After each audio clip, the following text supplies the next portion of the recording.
Boa noite a todos.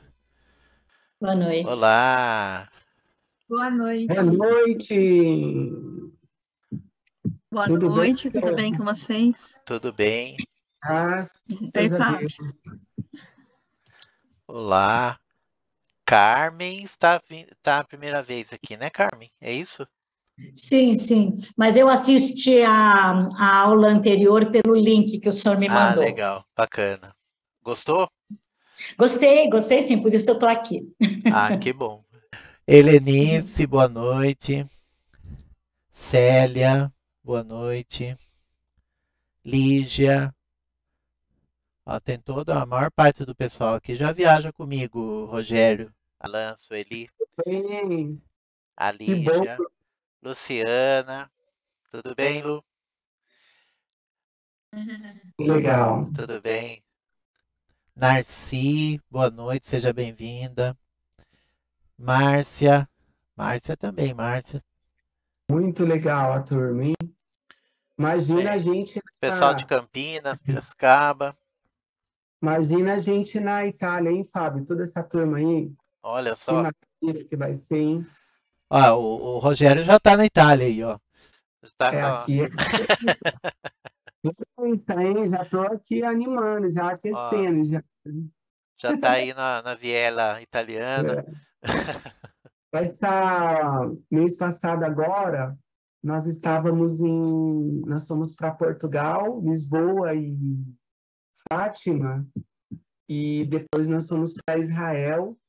Foi um grupo muito bom, foi maravilhoso. Estava um friozinho lá, né? Então, quem é do interior aí, o pessoal aproveitou para levar os seus casacos chiquérrimos, né? Para poder usar lá na viagem. Não foi, Celi? A Celi estava também, o Alan, né? Foi uma viagem maravilhosa. Hoje eu estava com duas peregrinas e elas estavam falando, meu Deus, por que que acabou a nossa viagem? A gente podia ter ficado lá, né? Podia, porque nós fomos no Monte Tabor, né? Aí uma lá fez a brincadeira, né? Falou assim, a gente podia ter feito 3 tendas e ficado lá. É impressionante, porque assim, a gente marca a viagem, né? A de vocês está em junho do ano que vem. Parece que está longe, né? Você fala assim, nossa, lá em junho, né? Mas olha, chega tão rápido, É. mas chega tão rápido, já Uma já, hora chega, né? quando marca, chega, né? Daqui a pouquinho nós já estamos falando de mala, de o que que vai levar na mala, o que que não vai, como que nós vamos fazer, quem que vai estar em Guarulhos, quem que vai vir de micro-ônibus, quem... Daqui a pouco a gente entra nessa vibe aí e começa a pegar fogo o grupo, né? É maravilhoso, viu? Então, estou bem animado com essa viagem aí, com as aulas do Fábio. Lá, imagina a gente ter uma aula com o Fábio lá na frente do Coliseu em Roma, assim, né? Então, já estou animado. Já estou preparando os cadernos aqui para levar. Vamos anotar Eu, tudo esse eu tô negócio. animado para falar na frente do Coliseu para vocês. Assim como eu tô animado também para ouvir o Frei Marcos falando sobre São Francisco, sobre Santa Clara, né, nos Ai, lugares franciscanos. Imagina só, né? é, Tudo ali reunindo arte e religiosidade, né? Que bacana que vai ser, né? Para quem estiver lá, vai ser muito é. bom. Tem um É, lugar, lá em Assis, tem um lugar que é a Igreja de São Damião, né? Da Igreja de São Damião, o lugar onde São Francisco olhava Santa Maria dos Anjos, lá embaixo, eles construíram uma imagem de São Francisco no tamanho real, né? E São Francisco está olhando lá para Santa Maria dos Anjos. E é embaixo de uma árvore, assim, sabe? Um lugar maravilhoso, né? Imagina ali o Frei Marcos falando, né? De São Francisco, falando das coisas. nossa. A própria igreja de São Damião, né? Onde tem o crucifixo, tem a réplica do crucifixo que São Francisco falou Jesus falou com São Francisco, reconstrói a minha igreja, né? Imagina Que maravilha que vai Não, ser isso. é emocionante, né? Emocionante. Imagina só, tá lá, né? A gente ouve as histórias, a gente sempre tá, quando a gente, para quem é fã de São Francisco, né? Quem é devoto de São Francisco, ouve essas histórias e tá lá presencialmente, né? Ali, né? No mesmo lugar onde ele esteve, né? Então realmente, eu acho que são muitas emoções que nós vamos passar nessa viagem. Enfim. Na igreja, a gente pode agendar, né? Na Santa Maria dos Anjos, dentro da igreja Santa Maria dos Anjos tem a Porciúncula, que é a igrejinha que São Francisco restaurou lá, né? Quando Jesus fala para ele restaurar a igreja, e a gente pode pedir lá uma sala dentro lá, que na verdade são todas capelas praticamente, assim, né? Muito franciscanas, para a gente poder fazer a nossa aula lá dentro. Mas imagina a gente fazer a nossa aula com a Porciúncula no fundo, né? Porque é dentro da igreja, a gente pode pedir a aula ali. Imagina que maravilha que vai ser beber disso, né? Porque beber de São Francisco já é maravilhoso, mas imagina beber lá, né? No lugar onde tudo aconteceu e tudo mais, né? Vai ser maravilhoso. Que bom. Muito bem. É bom cada um se apresentar, né? Da onde que a gente não conhece, né? Falar um pouquinho. Tem a Helenice, a Célia, a Carmen, a Lígia, a Narci, a Sueli de Fátima Braga. A Sueli estava na última, A Sueli estava. A Luciana, a Márcia Soares, Sueli Aparecida Matias estava também. Seria legal, né? Então, fala aí, Sueli Matias, de onde você é? Eu sou de Itapecerica da Serra, fica aqui próximo de São Paulo, né? Pertinho de São Paulo, é Grande São Paulo aqui. Participo aqui da paróquia do Padre Alberto Gambarini, talvez muitos aí conheçam ele. E já viajei com a minha viagem.com algumas vezes, e é simplesmente, assim, marcante. Sempre tem alguma coisa que marca a vida da gente nessas viagens. Agora, em fevereiro, você foi, né, Sueli? Foi sim. Como é que foi? Conta aí um pouco pro povo. Como é que foi a viagem? Foi uma viagem, assim, diferente de todas as outras que eu já tinha feito, apesar de ter ido em lugares que eu já conhecia, porque o padre que acompanhou a gente é um padre maravilhoso, e ele transmitia a emoção que ele sentia ao celebrar nos lugares, ele transmitia aqui. Então, hoje eu tenho uma visão muito melhor de tudo que eu vivi lá, por conta de estar nessa peregrinação de fevereiro. Foi muito bom mesmo. Marcou a minha vida. Que lindo. Obrigado, viu? Helenice, se apresenta para nós, Helenice. Oi, gente, tudo bem? Eu sou de Campinas e já fui no Van Gogh e fui no Museu do Ipiranga com o professor. E pretendo ir à Itália o ano que vem, vamos ver. Legal. Está nos meus planos. Vamos ver se eu consigo ir sim. Já fui, já estive por lá, dei uma volta boa por lá. Mas com você, professor, eu acho que vai ser muito melhor. Com certeza. Lá no Coliseu, então, melhor, né? Vamos ver. Que nós estamos fazendo essa aula sobre Roma, né? Mas a gente vai tá passando em 9 cidades, né? Imagina em Florença, né? Em Florença, que tem tantos tesouros artísticos. E as cidades franciscanas também, que também tem tesouros artísticos, né? Então, vai ser lindo, vai ser maravilhoso, né? Com certeza. Tomara que dê certo, Helenice. Tá nos meus planos. Vamos ver. Acho que vai dar sim. Célia Velo, se apresenta para nós. Olá, boa noite a todos. Eu sou de Piracicaba, já conheço o Fábio há um bom tempo, fiz alguns cursos já com ele da História da Arte e já fiz também alguns passeios com ele fazendo a exposição, né?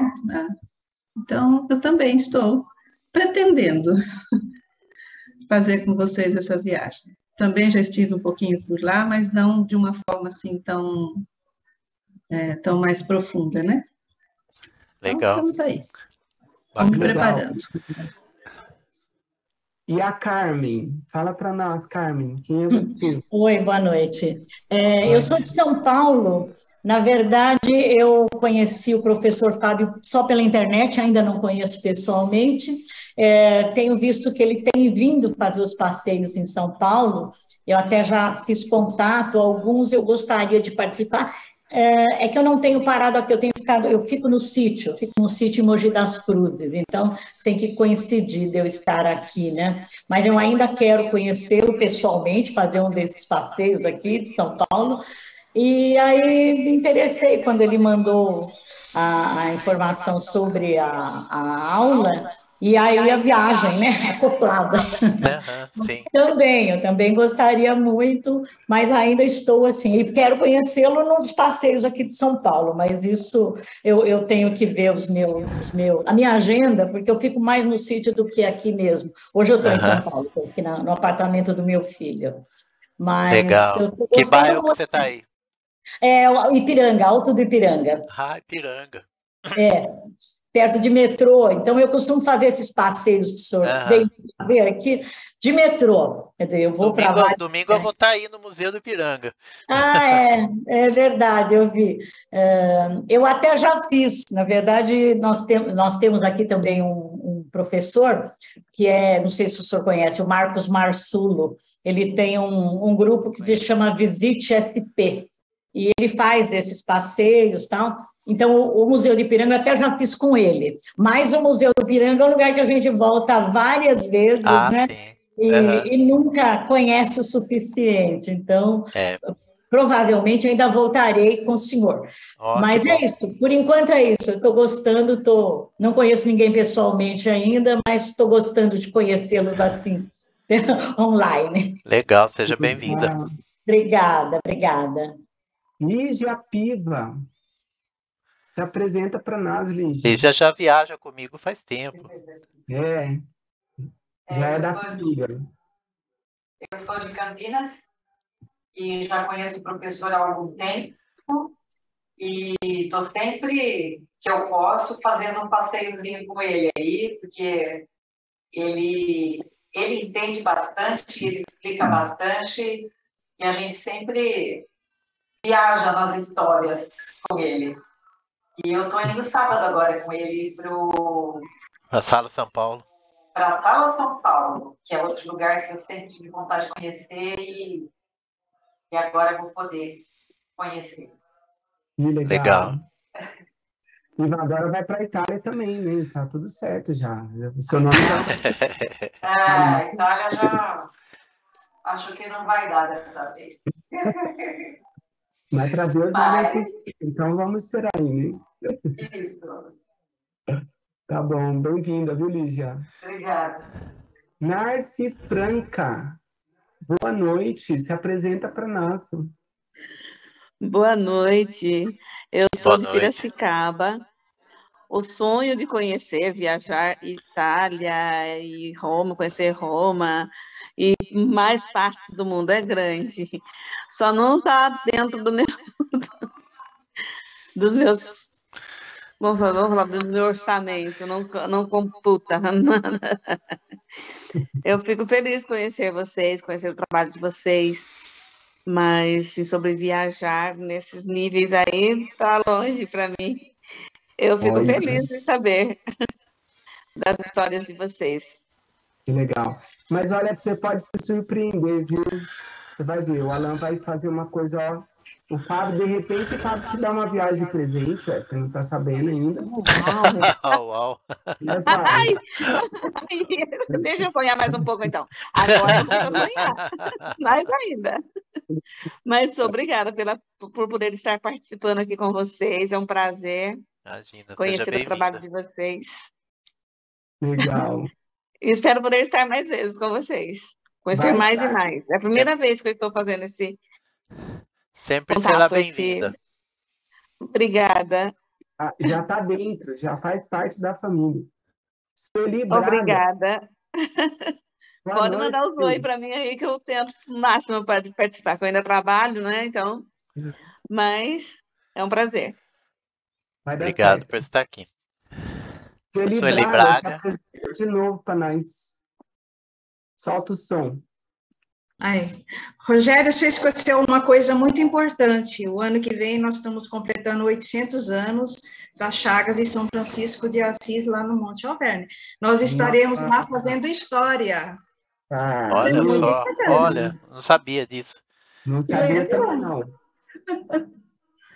Já pensou? Então, Que ó, legal. não foi coincidência, foi providência, hein, Rogério? Não, já vamos mudar a arte. Vamos colocar assim, ó, 800 anos da Chagas. 800 anos. Chagas. Das Chagas de São Francisco. Olha só, Muito bem. é bom saber. Providência. Sueli. Ah. Não é à toa que eu estou indo com vocês. Muito bem, muito bem. Fala um pouquinho aí como é que tá teu coração para essa viagem, o que você espera, como é que tá? Bom, é a viagem dos meus sonhos, né? Eu estava procurando Assis, mas que tivesse Monte Alverne, né? Vocês vão para o Monte Alverne, né? Nós vamos. Agora, Claro. Se não ir, a gente vai agora. Foi por isso que eu fechei o acordo Não, com mas- vocês. Eu quero Mas conhecer desde o começo já a parte franciscana foi o Frei Marcos, né, que orientou para a gente fazer o roteiro. E desde o começo, desde a primeira versão da programação do roteiro, já estava lá o Monte Alverne. Então, isso, tá vendo? É porque ele sabe, né? Ele é estudioso franciscano, além de ser frei, claro, né? Frei franciscano, então ele sabe da importância, né? Então, porque todas essas agências que eu pergunto é só até Assis, né? Ninguém conhece, nem fala de Monte Alverne. Não. Mas a viagem dos meus sonhos que eu queria realizar é para conhecer o Monte Alverne. Então, Olha encaixou. só. Ah, que Tá? bom. Deu certinho. Deixa eu já te falar o dia que você vai lá. No dia 20 de junho de 2024, você vai estar no Monte Alverne, tá bom? Nossa. Que lindo. Obrigada, viu, Rogério? Beleza. Luciana, se apresenta para nós, Luciana.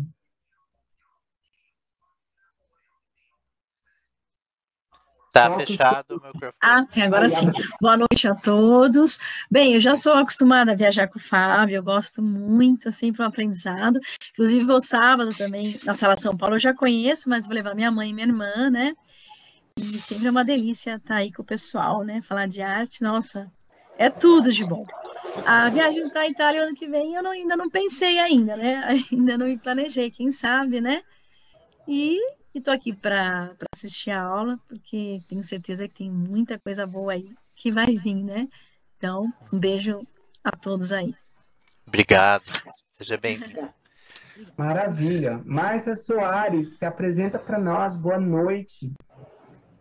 Boa noite para todo mundo. Eu sou de Campinas. Márcia também viaja sempre comigo. Estou gostando dessa brincadeira aí de estar sempre passeando, fazendo esses passeios legais que você tem organizado para a gente. Que bom. Obrigado pela preferência. Eu tenho indicado para outras pessoas, tal, então cada vez mais a gente está agregando, né?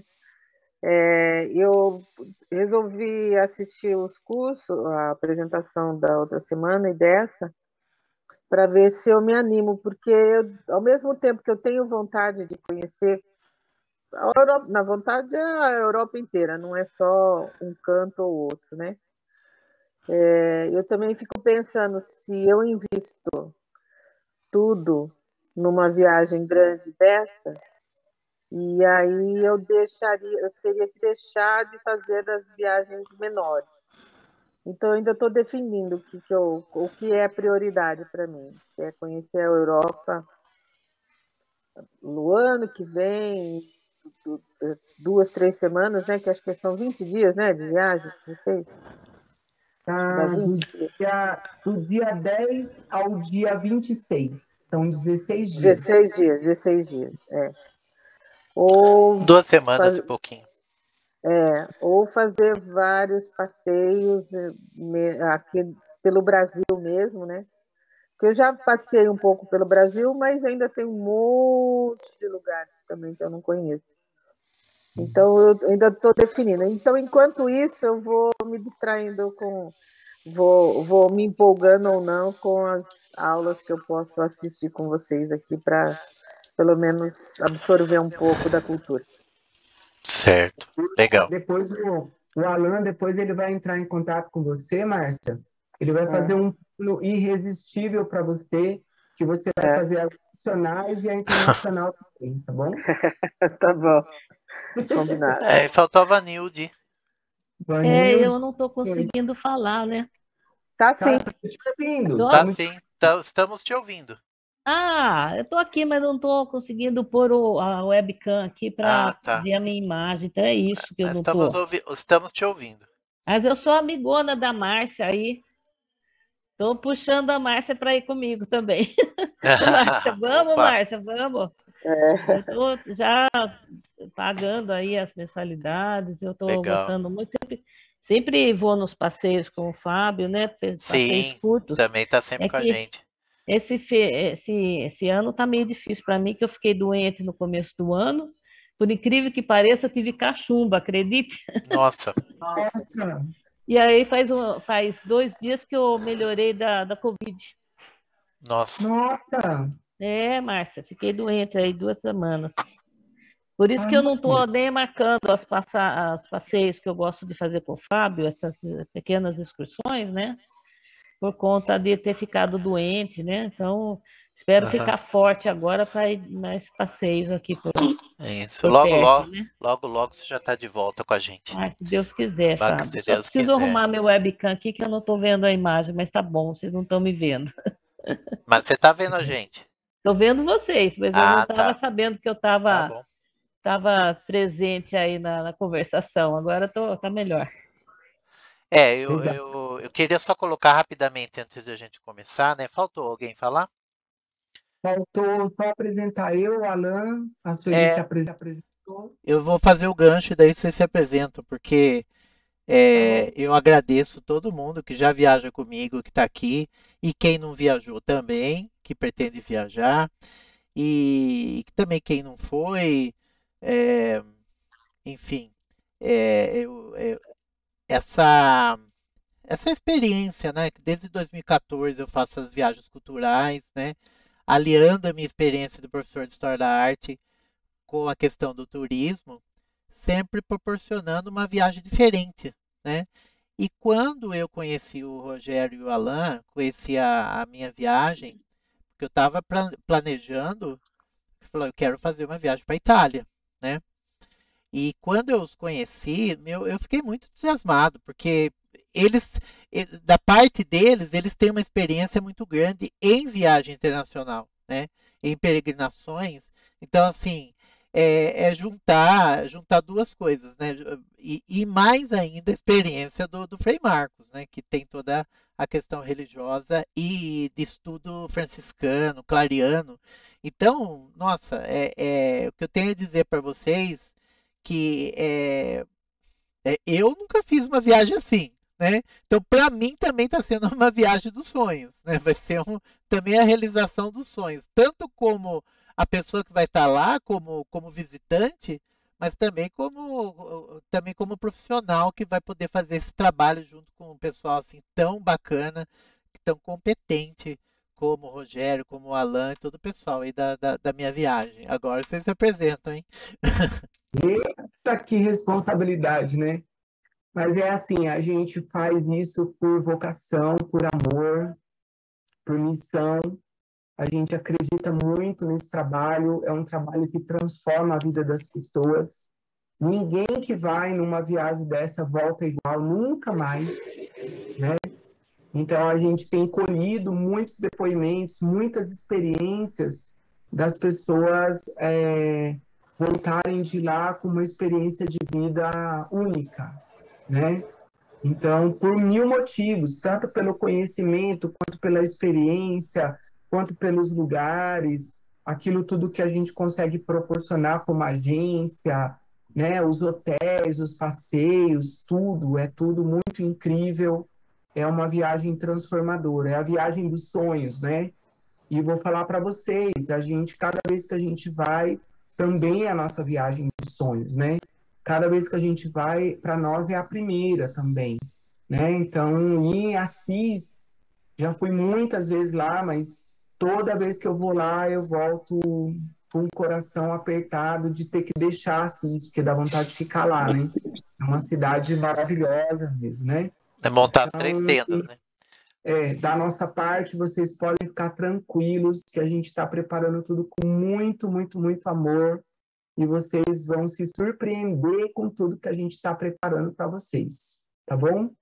Né? Como a Márcia disse, viajar no Brasil é maravilhoso, mas nada se compara com essa viagem que vocês vão fazer, tá bom? Alan, com você, meu filho. Boa noite. Primeiro, uma alegria mesmo poder participar desses momentos aqui, das aulas do Fábio também, porque já enriquece os nossos olhos só de ouvir, né, e ver nas imagens sobre a arte, né? Eu falo que mesmo várias vezes Deus me proporcionou a viver essa experiência na Itália, né? Mas e com este olhar, com certeza vai ser uma viagem completamente diferente, extraordinária, que eu tenho certeza que se você tiver essa oportunidade, faça. Porque muitas coisas a gente pode fazer nessa vida. E a gente conhece tantas pessoas que gostariam de viver uma experiência dessa, tem condição financeira, mas hoje não pode. Não pode por saúde, não pode por problemas médicos, né? E às vezes a gente tem um sonho, e às vezes a gente fica com medo de dar um passo, né? Mas um passo de experimentar da arte, através do professor, do frei, dessa experiência franciscana, né? E falar também dessa experiência com Deus, que é o Criador, é aquele que cria, né? Que é o Criador de tudo, o artista dos artistas, nestes lugares maravilhosos, vai ser uma experiência linda. Nós, da minha viagem, temos a certeza que aqueles que decidirem viver essa experiência, já começando a partir dessas aulas, vai viver o extraordinário na vida de vocês.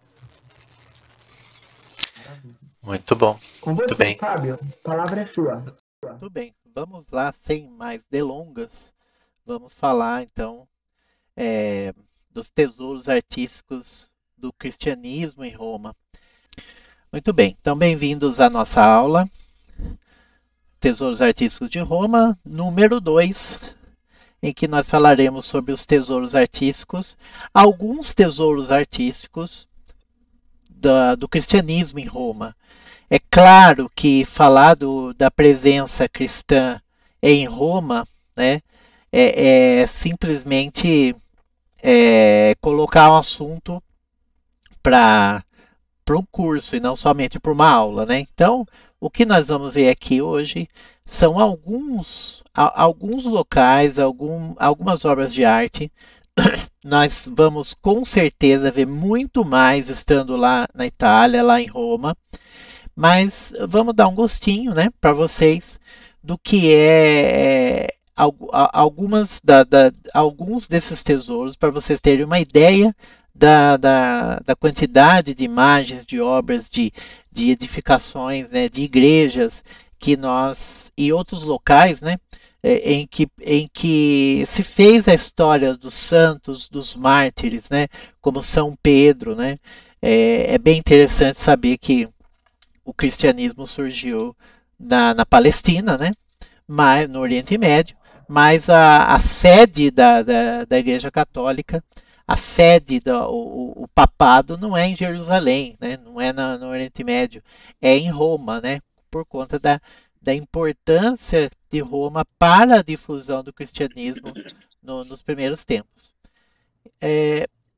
Eu vou começar com uma imagem que aparentemente não tem ligação com a questão do cristianismo, e também vou dizer que tem uma pessoa que pediu para que eu falasse, mas eu vou falar bem rapidamente, mas é sobre essa pirâmide que existe na cidade de Roma, né? Uma pirâmide em Roma, né? A pirâmide não é do Egito? acontece que Roma, né, no começo do Império Romano, ainda quando estava se formando o Império, ainda era a República Romana, mas eles já tinham as conquistas, né, militares que expandiram para se chegar no Império. Eles conquistaram o Egito e aí, a partir da conquista do Egito, eles tiveram uma moda do Egito na cidade de Roma, principalmente, claro, entre as pessoas ricas. E essa pirâmide que ainda existe é da antiguidade, é de antes de Cristo, né? Ela, ela, ela foi mandada fazer pelo Caio Céstio, né? Que uma pessoa rica e que mandou fazer, claro, né? Mandou fazer essa pirâmide para colocar no túmulo dele, né? É uma pirâmide alta, né? 37 metros de altura, claro que tá longe de ser tão alta quanto as pirâmides de Gizé, né?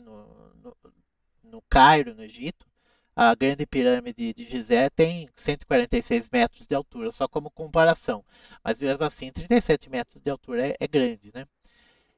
E essa pirâmide, então, é uma presença bastante inesperada em Roma, né? A gente vai para Roma esperando ver o Coliseu, os Arcos de Triunfo, né? Arco de Constantino, as igrejas, né? O Vaticano, Basílica de São Pedro, São João de Latrão e tantas outras obras de arte, né?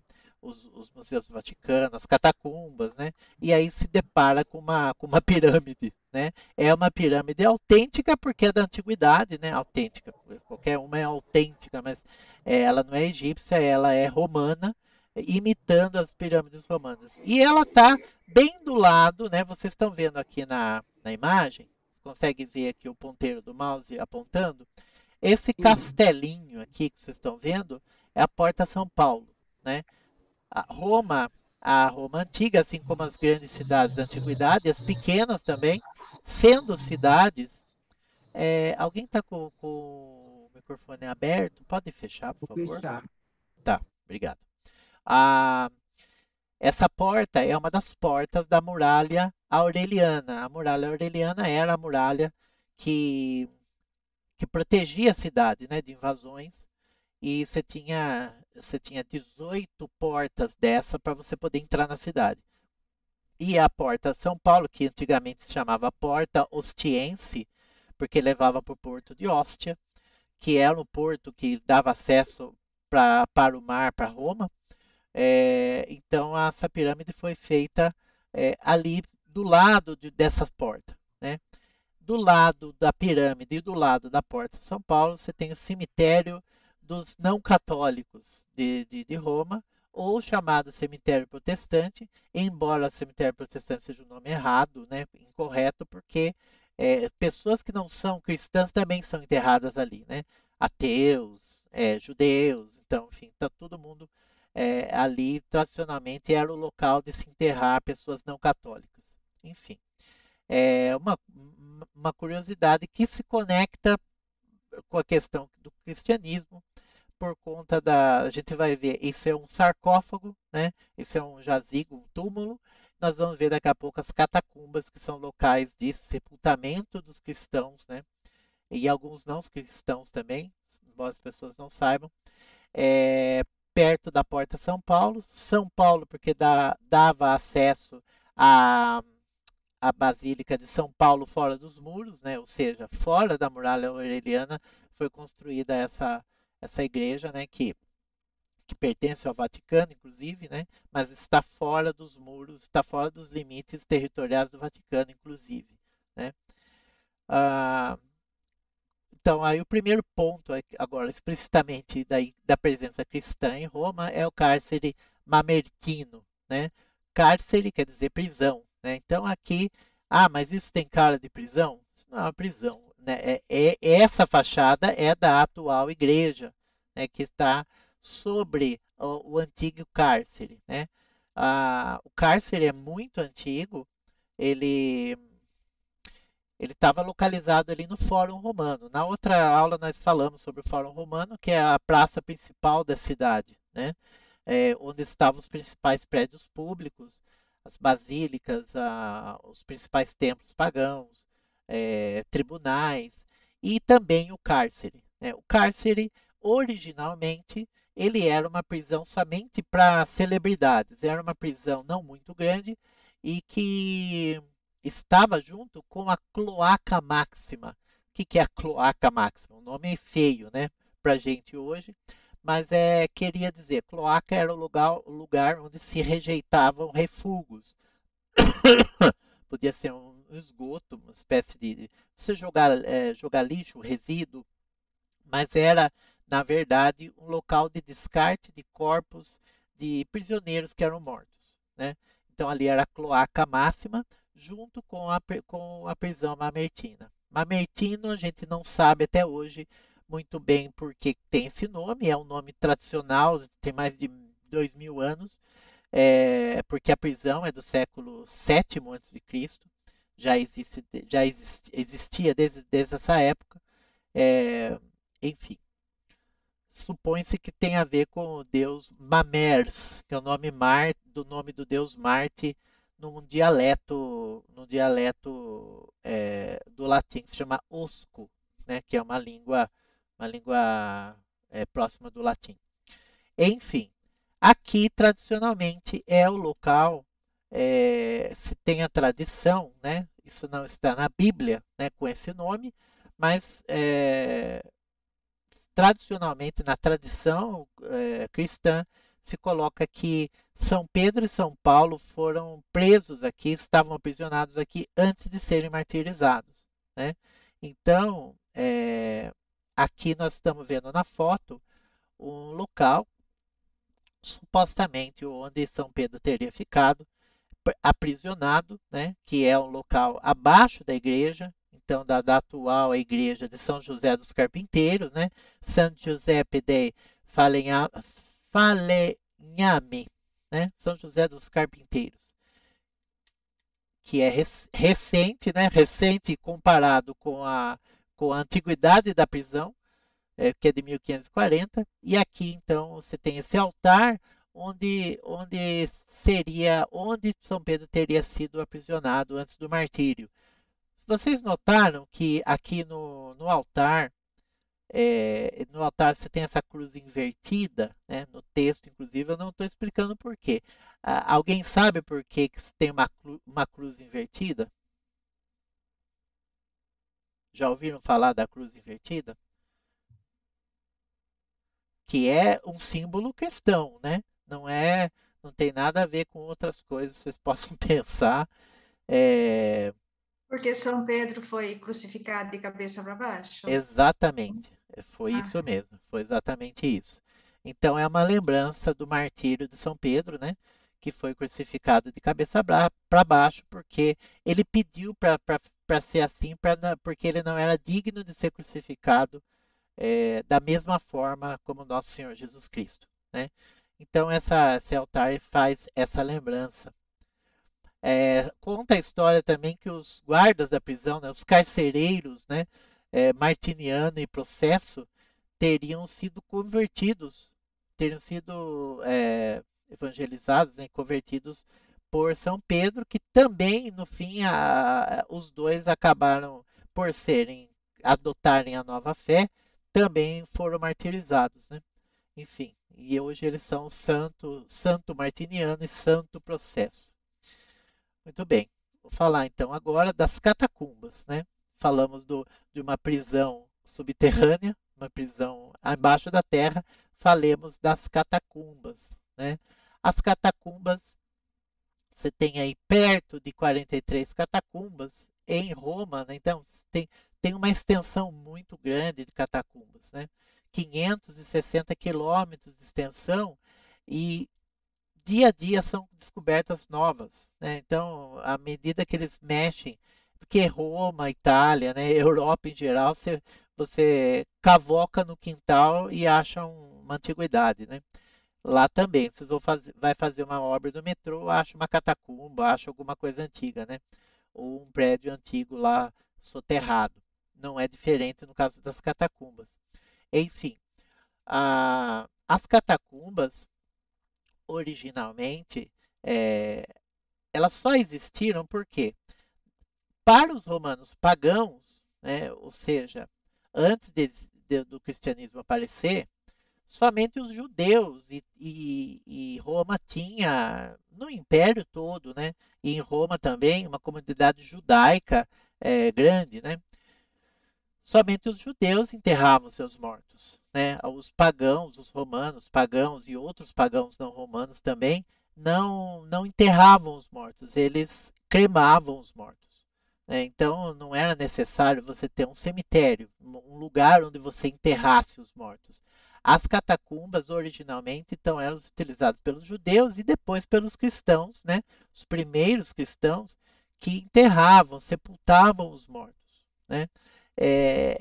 E eles não eram exatamente enterrados, né? Não é como hoje, né? Que você faz uma cova no chão, ou enfim, também não é todo lugar que é assim, mas você tem essas gavetas, como vocês estão vendo, né? Esses lugares onde os corpos eram depositados, né? Devidamente amortalhados, ou seja, embrulhados numa mortalha, num pano, né? Em que eram depositados ali. Antigamente, na época que as catacumbas eram utilizadas, eles chamavam de cemitério mesmo, não chamavam de catacumbas, ou chamavam de dormitório, né? Que tem a ver com a mentalidade cristã, né? Que as pessoas estavam dormindo e não tinha acabado a vida delas, né? Elas estavam dormindo, esperando a ressurreição no juízo final, né? Então, por isso, dormitório.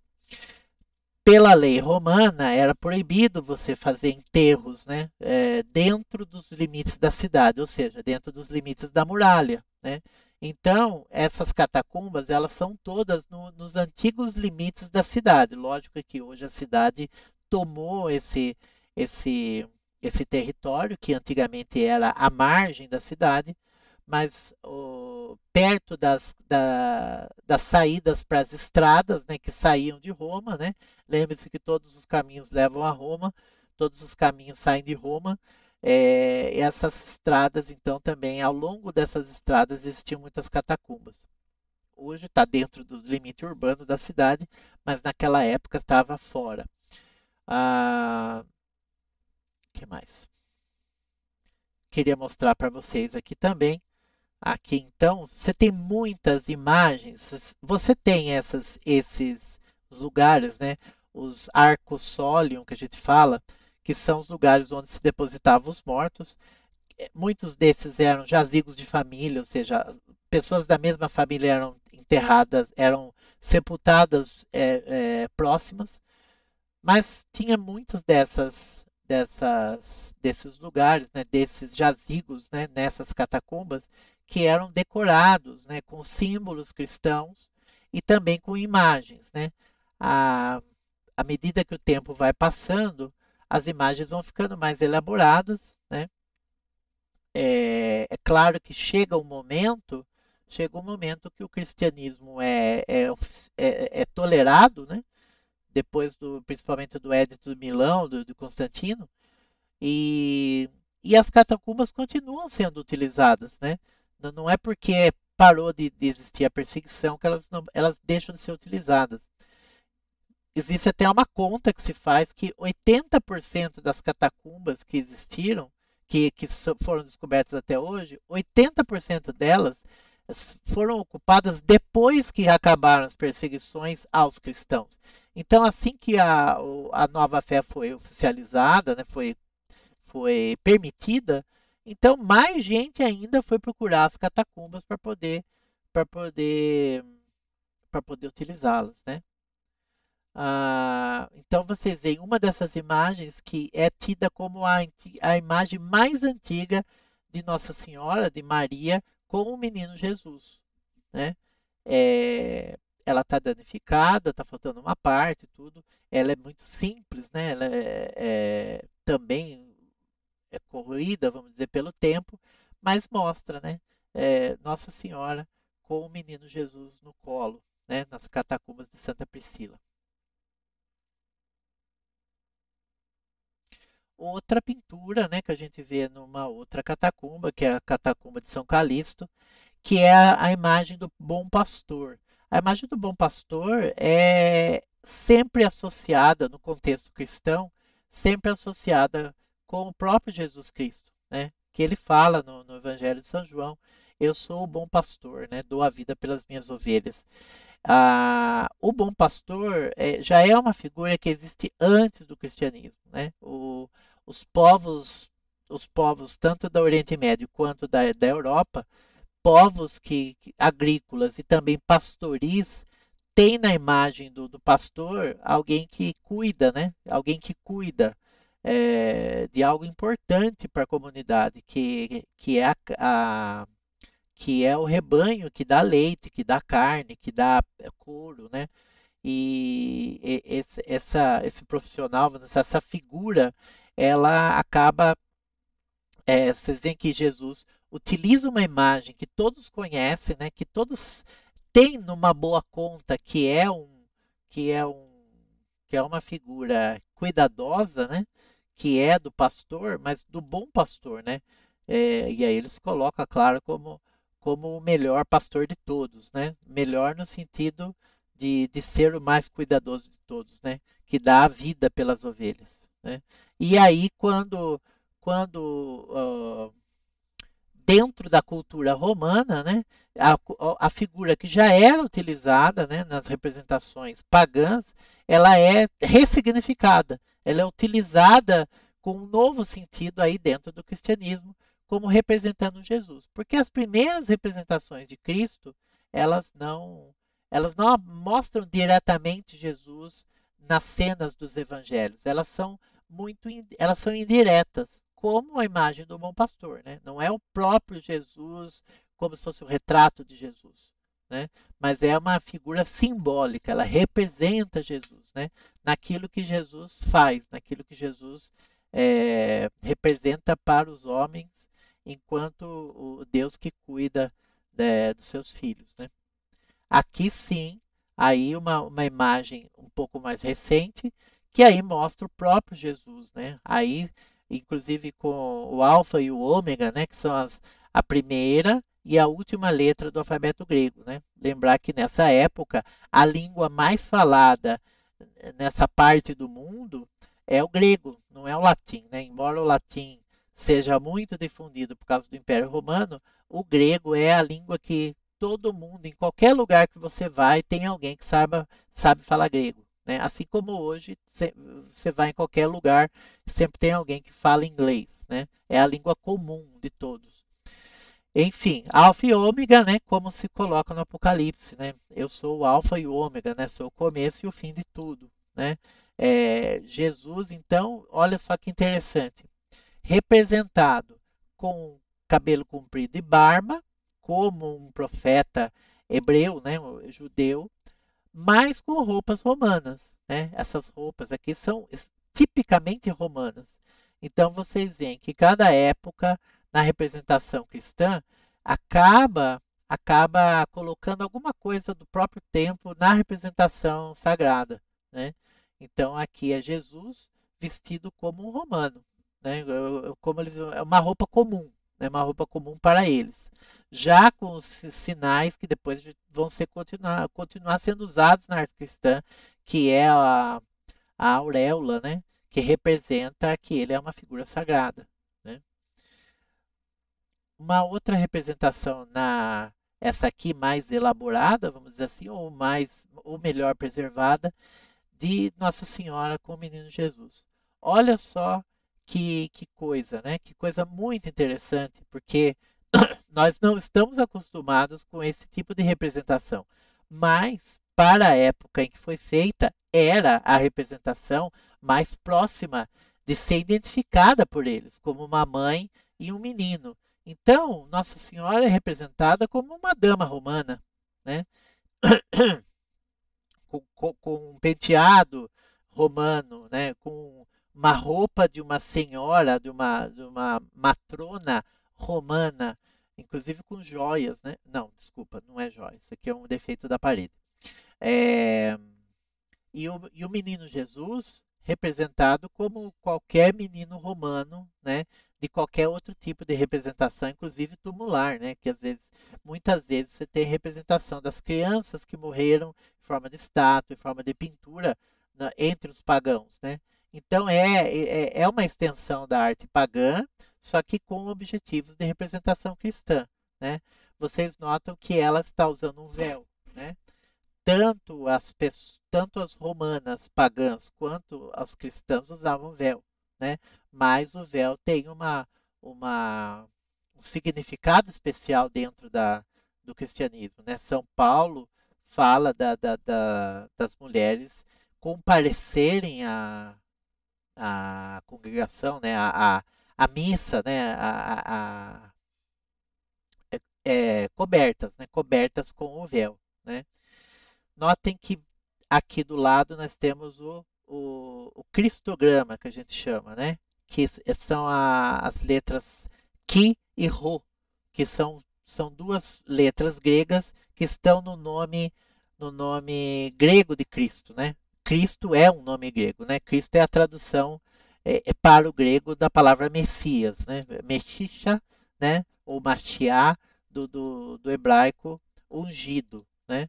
Então, em grego é Christos, né? Desculpa o meu grego que está um pouco enferrujado, mas é mais ou menos isso, né? Então, são duas letras que entram e que no começo do cristianismo, no lugar da cruz, era um dos símbolos do cristianismo, né? O outro símbolo que era muito usado era o peixe, né? Aqui para vocês verem, né? Vocês enxergam aqui no teto aquela imagem que eu mostrei de Cristo, né? Com o alfa e o ômega, no teto desse jazigo aqui, né? Esse arco sólia, tá? Para vocês terem uma ideia, como devia ser difícil, né? Pintar essa pedra irregular, né? Que, enfim, era escavado e meio que mal ajambrado, né? Mal ajambrado quer dizer mal arranjado por conta da dificuldade de você fazer algo de forma clandestina, né? E ainda fazer uma decoração, né?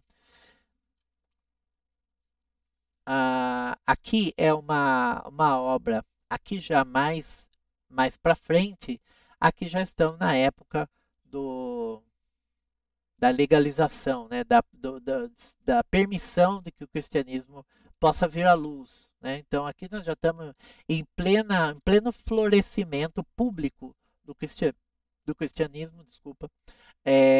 Isso aqui é um sarcófago agora já cristão, né? Romano, mas cristão, com o símbolo novamente, né? O cristograma que eu acabei de falar, né? O Ki e o Rho, que é um símbolo cristão, mas junto com uma cruz, né? Aqui então a cruz junto com o cristograma. Isso é uma representação meio simbólica, meio figurativa, porque é uma cena do Evangelho, né? A ressurreição de Cristo é representada de forma simbólica. Você tem os dois guardas que dormiram, né? Ao guardar o sarcófago de Cristo, e aparecendo no meio deles o cristograma, quer dizer que é o próprio Cristo que está aqui, né? Então é uma forma simbólica de dizer que o próprio Cristo ressuscitou e está aqui presente, mas os guardas estão dormindo, né? Os guardas estão dormindo. Aqui novamente, aqui agora uma escultura, não uma pintura, do Bom Pastor, né? Existe uma possibilidade, mas nós não temos essa informação, não existe essa informação nem lá entre os estudiosos, porque muita coisa antiga foi retrabalhada depois, né? Então essa imagem é essa esculturinha aí, né? Ela é um desses casos em que uma imagem pode ter vindo da antiguidade, né? Então essa imagem ela pode ter sido uma imagem pagã, que era o Bom Pastor mesmo, mas que foi reutilizada aí para o contexto cristão. Então, assim, ela foi arrumada, né? O pedaço que estava faltando foi colocado de volta, né? Foi retrabalhado por um outro escultor e acabou virando acabou se tornando uma imagem, então, para a devoção cristã, né? Que é linda, né? É bonita, é feita de acordo com as regras da arte antiga, né? Daquela arte realista de origem grega, mas com um objetivo não pagão, ou seja, um objetivo cristão. Falar um pouquinho da necrópole vaticana. A necrópole vaticana é outro caso de cemitério que é importante não só por isso, mas muito por isso, por conta de ser o local de ser o conjunto onde está situado o túmulo de São Pedro, né? A necrópole vaticana, o que é uma necrópole? Necrópole é um cemitério, mas não tinha esse nome, né? Na época, mas é um cemitério relativamente antigo, vamos dizer assim, do primeiro século, mas que ele era um cemitério a céu aberto, ele não era uma catacumba, né? A catacumba originariamente já era embaixo da terra. A necrópole vaticana era um cemitério aberto, ao céu aberto, como os nossos cemitérios de hoje, né? Os cemitérios tradicionais, né? E que foi justamente por se saber que o túmulo de São Pedro estava ali, o imperador Constantino, que foi o imperador que legalizou o cristianismo, né? Ele, para construir a Basílica de São Pedro, a primeira Basílica de São Pedro, lá no século IV depois de Cristo,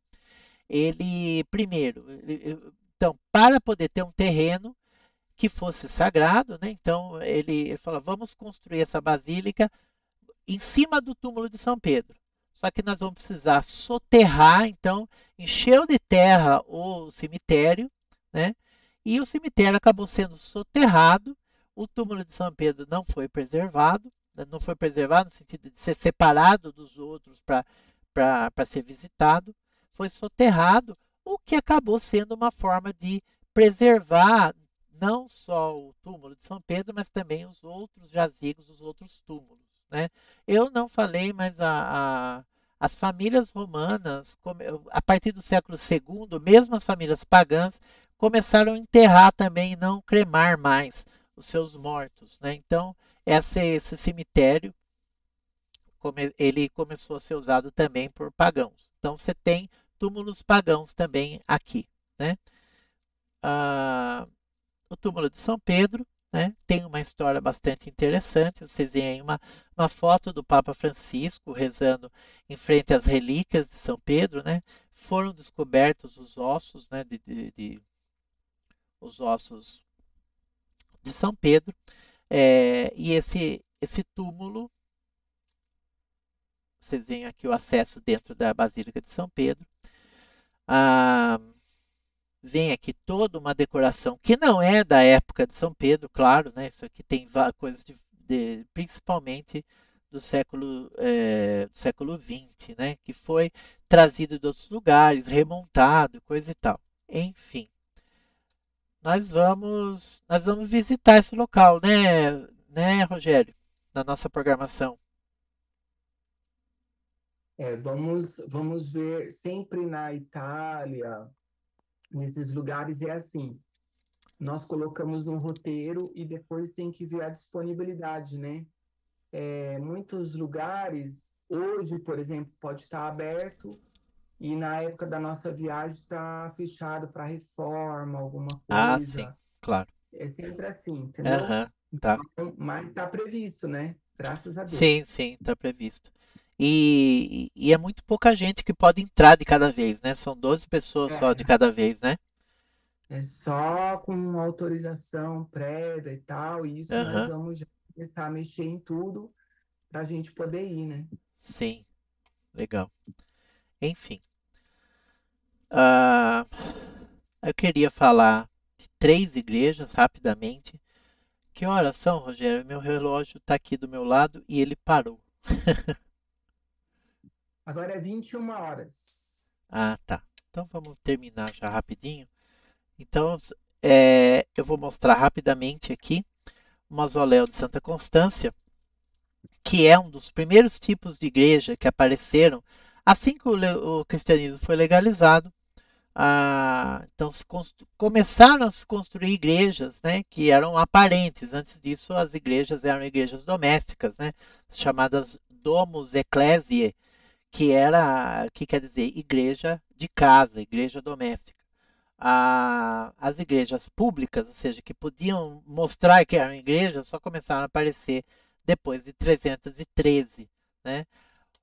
Essa igreja, ela tem a tradição, né, tem a história que diz que o próprio Constantino mandou fazer para abrigar os restos mortais da sua filha Constância, por isso Santa Constância, né? Também teria uma outra filha dele, a Helena, que estaria ali. É uma igreja que é num formato redondo, né? Não é aquela igreja tipo basílica que que a gente está mais acostumado, que tem aquele corredor grande, né, que é a nave que a gente chama, mas tem um salão circular no meio, né? Vocês veem que o altar está no meio do salão circular, né? Então é um tipo de igreja não muito comum, né? Mas que você tem algumas igrejas ortodoxas, você tem até algumas igrejas na própria Itália que tem esse formato, né? O que tem mais que influencia depois do Renascimento, depois do século XIV, XV, são os batistérios, né? Os batistérios têm essa forma arredondada, né? O que é bastante interessante é que muitas dessas primeiras igrejas, digo, dos primeiros 4, 5, 6 séculos do cristianismo, têm os mosaicos, né? E em Santa Constância nós temos esse mosaico que é muito bonito, que é o mosaico da chamada Traditio Legis, que é a entrega da lei. Então vocês veem aqui no centro Jesus sem barba, né? Olha só, um close de Jesus. Tem no máximo aqui um cavanhaque, vamos dizer assim, né? Bem ralo. Mas é Jesus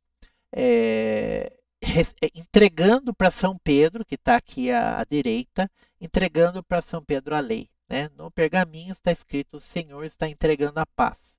Então é a entrega da lei. Aqui do outro lado, São Paulo, né? Então São Paulo e São Pedro, né? Os apóstolos sobre os quais a igreja se assenta, né? O primeiro Papa e o grande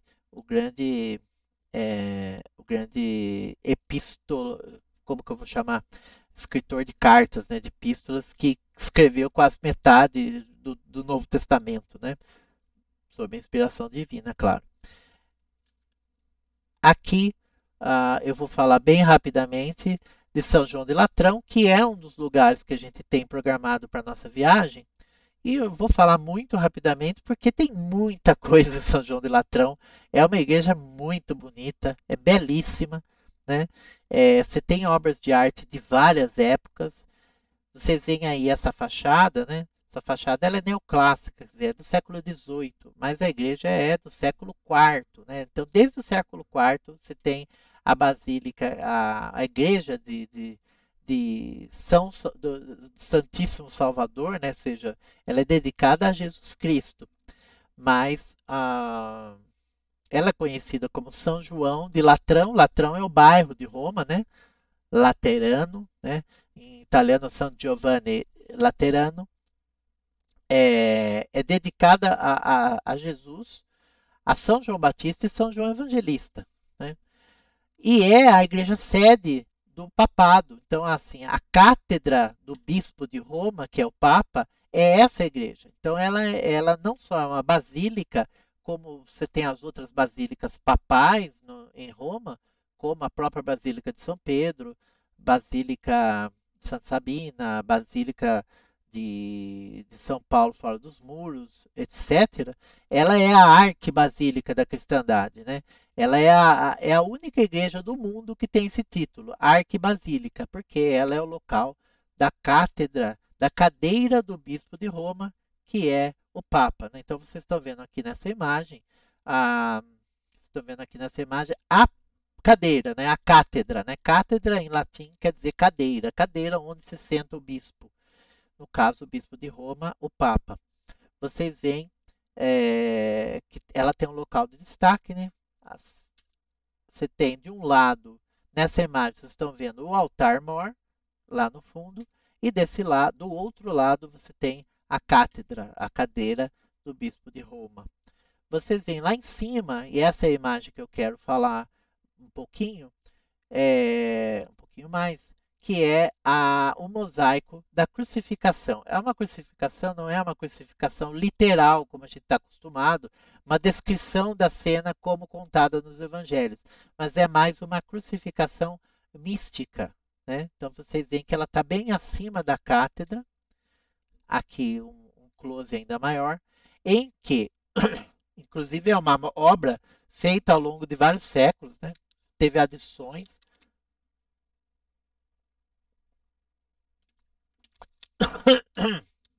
Perdão. Vocês veem a cruz sem o Cristo, né? Sem o corpo de Cristo. A cruz com o Espírito Santo. O Cristo já no céu, já ascenso, né? Já assunto aos céus, ou seja, já tendo ascendido aos céus, com os anjos ladeando a sua figura. E os santos que estão em volta, né? É como se fosse uma reflexão mística sobre a crucificação. Então vocês têm Nossa Senhora, vocês têm São João, São João, está aqui em latim, Santo Ioannes. Você tem Santo André, e tem alguns que foram acrescentados depois, né? Se o mosaico original do século IV ou V, né, não tinha como ter São Francisco aqui e Santo Antônio nessa época, eles tinham nascido, né? Mas eles foram acrescentados depois, assim como o Papa Nicolau IV, né? Que também foi e de uma forma um tanto quanto humilde, né? Para não dizer bastante. Apesar de estar aqui na cena mística, que seja da crucificação, ele está bem menor do que todos os outros, né? Inclusive, São Francisco e São Antônio estão menores do que São Pedro, São Paulo, Nossa Senhora. Eles estão menores. E o Papa, que é posterior ainda, né? Século XIII, está menor ainda, né? Esse rio, que tem um rio aqui passando embaixo, que lógico, que é simbólico também, mas é o Rio Jordão. Tem uma inscrição embaixo dizendo que é o Rio Jordão. Enfim, então é uma crucificação mística em que os anjos e os santos estariam acompanhando a crucificação, mas de uma forma não realista, de uma forma simbólica, de uma forma mística, né? E para a gente terminar, vou falar aqui da Basílica de Santa Sabina, mas qual que é a curiosidade aqui? Dentre outras tantas coisas que a gente poderia falar dessa basílica, eu gostaria de falar da imagem que é mais representativa, vamos dizer assim, ou talvez seja mais importante do ponto de vista da história da arte sacra, que essa basílica hoje ela é a igreja mãe dos dominicanos, né, que é a Ordem dos Pregadores, mas ela é muito anterior à fundação da ordem, no século V. E ela possui em uma das suas portas, ela tem várias portas dessa época, do século V, essa porta ela tem esse entalhe, que é a primeira representação conhecida, a mais antiga, da crucificação de Cristo. Vocês podem dizer, né? Ora, mas como assim, crucificação sem cruz? Pois é. Jesus, São Dimas e Gesmas, né? Que esses últimos dois são os dois ladrões, né? O bom ladrão e o mau ladrão. Eles estão na postura da cruz, mas não estão numa cruz, né? Isso é bem engraçado, mas realmente é uma época em que a arte está mudando e vocês veem, né? Assim como você tem a última cena que eu acabei de descrever de forma muito simbólica, né? Não é uma forma realista. Aqui também, né? As pessoas que estavam olhando isso sabiam o que estava acontecendo, mesmo não tendo a cruz. Então, aqui é um dos quadros que estão na porta, né? Você tem vários painéis, vários retângulos desses, cada um com uma cena do Evangelho, e essa é a primeira. Então, essa porta começa com a descrição da crucificação do Cristo, certo? Muito bem, gente. Alguma pergunta?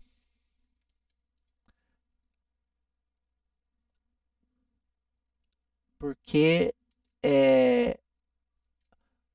no dia de hoje, que eu tinha para mostrar para vocês, basicamente mesmo para dar um sabor para vocês da arte que é possível de se ver na cidade de Roma.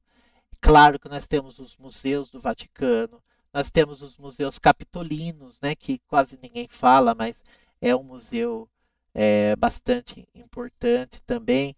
Museu da Vila Borghese, que nós também está na nossa programação para a gente visitar. Cadê a tela? Aqui.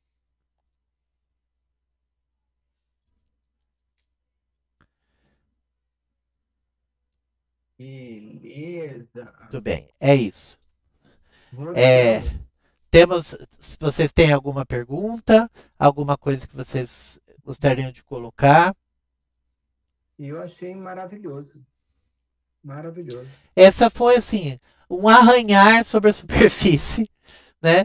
No tempo que nós dispomos, não é possível a gente falar nem 5% do que tem lá, porque nem na nossa visita nós vamos ver tudo, porque a gente teria que ficar um mês lá, né? Ou mais, né, Rogério? Para a gente ver o que tem lá para a gente ver, né? Só na cidade de Roma, né?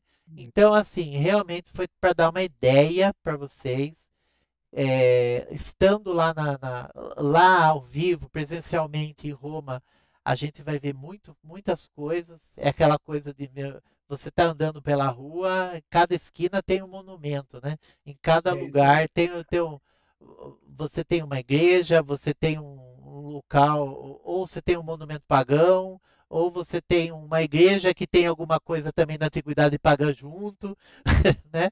Então é muito bacana, muito interessante. Muito... Por favor, professor, eu queria saber sobre as catacumbas. O que existe delas hoje? É um local onde pode-se entrar, é isso? Isso. Agora, nós tivemos em novembro, nós tivemos na Catacumba de São Calixto, que é uma que o Fábio mostrou hoje. Então, sim, algumas são abertas à visitação, né? E é um lugar impressionante. Tem algumas que são até 100 metros abaixo da terra, né? Inclusive, a de São Calixto é uma das mais famosas, né? Porque lá muitos papas foram enterrados lá, muitos santos foram enterrados lá. Então, é um lugar impressionante. É assim, a gente colocou como opcional no roteiro, por quê? Porque tem pessoas que têm fobia de lugares assim, né? Então, a hora que chega lá, é que a pessoa fala se quer ir ou não. E aí o ingresso é baratinho, e aí a gente compra na hora os ingressos lá, pergunta quem vai entrar, quem não vai, e aí entra. Porque geralmente o guia dá uma explicação antes ali, de como que é lá dentro e tudo mais.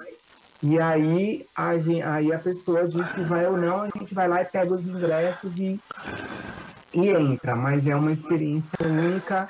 Tem que entrar com o guia, porque são labirintos mesmo, embaixo da terra, né? E aí, se a gente entrar sozinho, não sai nunca mais de lá. Porque é isso que o Fábio falou, são quilômetros e quilômetros de labirinto embaixo da terra. E aí é impressionante. Tem até alguns lugares que não são abertos para visitação, né? Não. Inclusive, essa pintura de Jesus aí, a gente viu. Da última vez, a gente conseguiu ver ela. Legal. É maravilhoso. É maravilhoso. Olha, enquanto o Fábio estava falando aqui, eu estava pensando, né? Nossa, gente, quem for nessa peregrinação vai voltar com um pacote cultural de conhecimento, de entendimento do cristianismo, também do paganismo, de como foi esse entrelaçamento entre romanos, cristãos, e os bárbaros e todo mundo, né? Porque são um monte de cultura tudo misturado, igual o Fábio falou, né? Você está num lugar, tem uma arte cristã, ao mesmo tempo tem a pagã, que foi construída em cima, que foi reformada, que foi isso que... E para entender tudo isso é uma coisa maravilhosa, né? E lembrei de uma coisa aqui, de uma conversa que a gente teve com o Fábio, que muito me interessa, né? Porque o Fábio falou, né? Eu tenho até documentado, eu gravei, tirei fotos, que ele falou que nós vamos ter um certificado dessa viagem, né? Que nós estivemos lá, que nós estudamos, vai ter um certificado assinado por ele, pelo Frei, né? Vamos tentar pegar os guias lá também, para a gente poder documentar tudo isso, vai ter um certificado, então eu fiquei muito feliz.